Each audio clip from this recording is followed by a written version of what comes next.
Now, on the political correction, we explore the work done by our members of Parliament, what they get up to on the ground and in Westminster to serve us as legislators and to serve the constituents who elect them. Now, this week, I am delighted to be joined by the Labour MP for Ealing Central and Acton, Dr Rupa Hook, to hear about her work in Parliament and her West London constituency. Rupa, thank you for joining us on the show this morning. So my first question... Thanks for having me, Dehenna. Not at all. My first question is a little bit about your overall experience as an MP, because you're elected back in 2015. And I guess we can say it's been a pretty tumultuous period since then, with Brexit raging, with COVID, and now with the war in Ukraine. So my question is, what in your mind has been the sort of highest high of the job since then, and what's been the lowest low?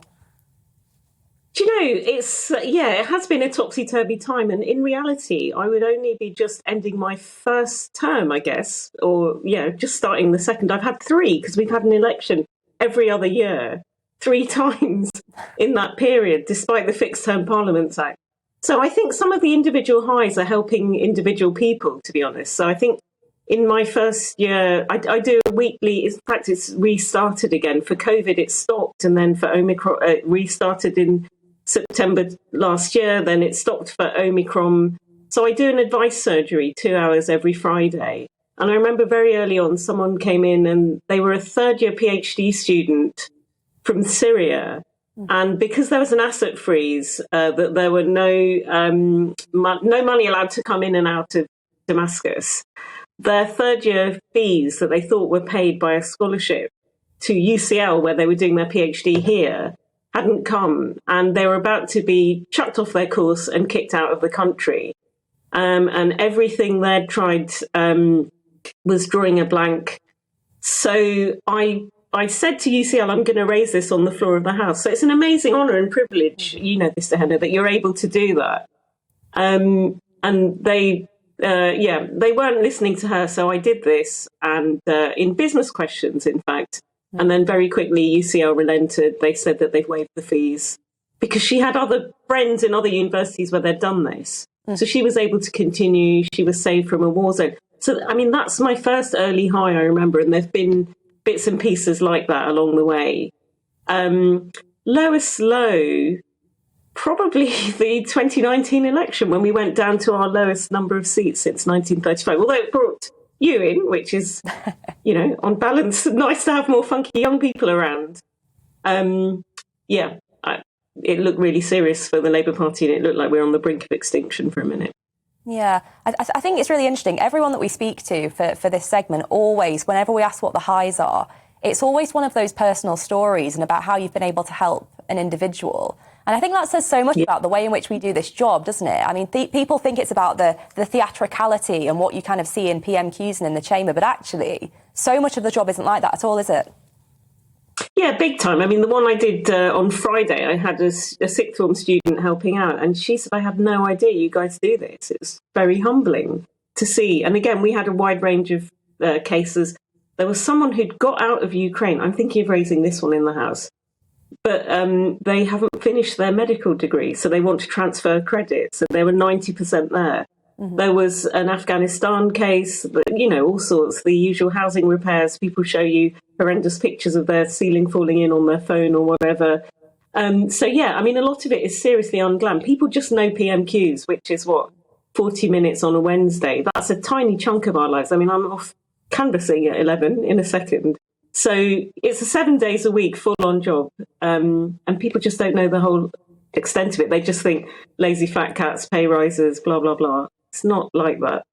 Oh, yeah, we get that accusation quite a lot. Like I want to touch on that point about PMQs. I think people seem to think that often it's difficult for MPs of one party or one colour rosette to kind of get along with MPs from other parties. But that's so not the case, is it? There is so much cross-party work that goes on. And I saw your column with Matt Hancock actually recently about how we need more compassion in politics.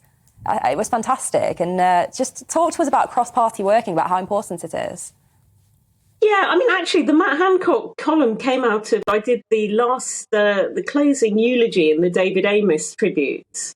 And my last line was, we all need to be a bit more David. We should all be a bit less cross and more cross-party. And, we all want the same thing for our constituents, which is the best for our local area, that kind of thing. But as you say, people just see the Yarbu oppositional thuggery of PMQs. And behind the scenes, we have a lot of APPGs, all-party parliamentary groups. And you do, especially with a Conservative majority of 80, you do have to work with other parties. I think one of my colleagues who's no longer there said in 2017, she's never going to talk to a Tory. I mean, that's just bonkers. They've been in power for 12 years. You can't get along with not talking to another Tory. So, yeah, a lot of alliances are forged. And Matt Hancock came up to me after that thing and said, that was really good. Let's make something happen out of this. So actually, Dehenna, you could be involved too. I'll talk to you tomorrow about this at length. Brilliant. We're doing an edited collection of essays by MPs from different parties about more compassion in politics, more understanding. We're all human beings. But there is, even the very nature of the building, the fact that you're in a face-off with the other side, breeds this oppositional culture. The whole thing of PMQs is to shout down the other lot as loud as you can. And it's just not a sensible way for mature decision-making in a democracy. Mm-hmm. No, I completely agree with you. And as for the essay collection, yeah, we'll have a chat, and you may have found a new recruit here today. Good. I kind of want to talk about your point there about kind of having to work with the government, the Conservative government, because, we are there. But also, how does that contrast with working alongside devolved body in London on things like transport? How do you kind of manage the two? Yeah, no, good point. Because a lot of times when I ask about transport sort of things, they say, oh, it's all your Labour mayor's fault. I mean, there's different levels of government, and central government funds the Mayor of London, so it's complicated. But look, I would say that throughout both COVID and the Ukraine crisis, there's been unanimity on a lot of stuff. And again, I get Labour Party members saying, when are the gloves going to come off? When are you going to start attacking them more? But for a moment of national crisis, like a war on mainland Europe, it's not the time for party politics and bickering. And, people want to see their government succeed in a pandemic as well. Mm-hmm. So, there's a time and a place for everything. But you're right about the devolved bodies. We see it as well with the SNP, don't we? I think we're both united in this one, Dehenna, as unionist parties. We think we're stronger together. As a London MP, it does feel extremely frustrating that if you ask any question, a minister will say, oh, it's all Sadiq Khan's fault. Whereas actually, things like London Transport, to be fair, there used to always be a central government grant for that. And then it stopped in 2016 under George Osborne. And I do feel that's a little bit mean because we've got a Labour mayor now. I think, we need sustainable long-term solutions. It shouldn't just be election to election, oh, who's in power now, let's be a bit nasty and cut the funding. I mean, London Transport is surviving, but it seems that we have these very hand-to-mouth settlements. There's always an 11th hour sort of negotiation, and then the buses do continue to run.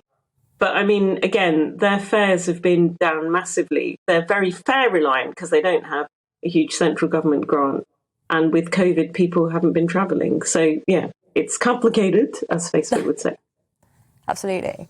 And I want to talk about some of your actual campaigns that you've run. There's one that really sort of grasped my imagination that I know you and I discussed, and that was around banning protest outside abortion clinics. And you had a private members bill on that. Tell us about how that went.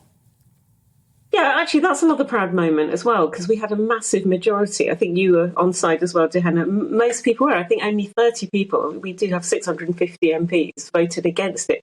So this is nothing to do with abortion and the number of weeks and that, but it is legal in this country, has been since 1968. So women who want to avail themselves of abortion clinics find that they're not able to get in the door of these buildings. And it's an unusual one because in this country, it's done in standalone clinics a lot. I think in Scotland, the SNP, I couldn't get on board with this campaign because they said it's in hospitals, it's entirely separate. It's not, people don't get targeted in the same way. So what you have in England and Wales is standalone abortion clinics. And so women using those services, it's very clear what they're there for. So they face a barrage of protesters. Mm-hmm. At the moment, I think in the run-up to Lent, there's a group called 40 Days for Life that are doing a 40-day running protest at dozens of clinics around the country. Yeah, and the whole idea of that is just to shame women about their personal choices. It's legal. They should be allowed to access healthcare in anonymity like you would with anything else, with any other operation. So what has happened actually in my local authority in Ealing is that they made, because there'd been a 25-year protest, it had been going on for ages at the clinic we have. So they'd made a bylaw, local authority bylaw, where there's a 150-metre radius around the clinic. So you can protest at the edges of it, but just not at the clinic gates.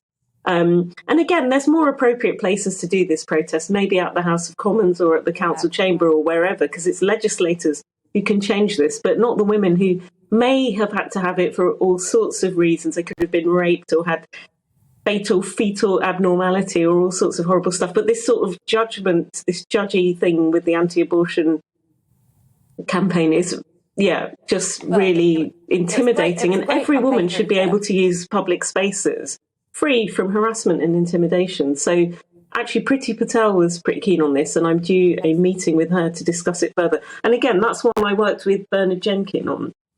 We had an amendment we co-sponsored. So, we'll have to get you back on to talk about it in more detail, Rupa, when we've got a little bit more let's do it. And I won't have got out of bed. I'll be in the studio. We'll do it properly next time. Absolutely. Well, Rupa, thank you so much for joining us this morning, and I'd like to welcome you on the channel again very soon.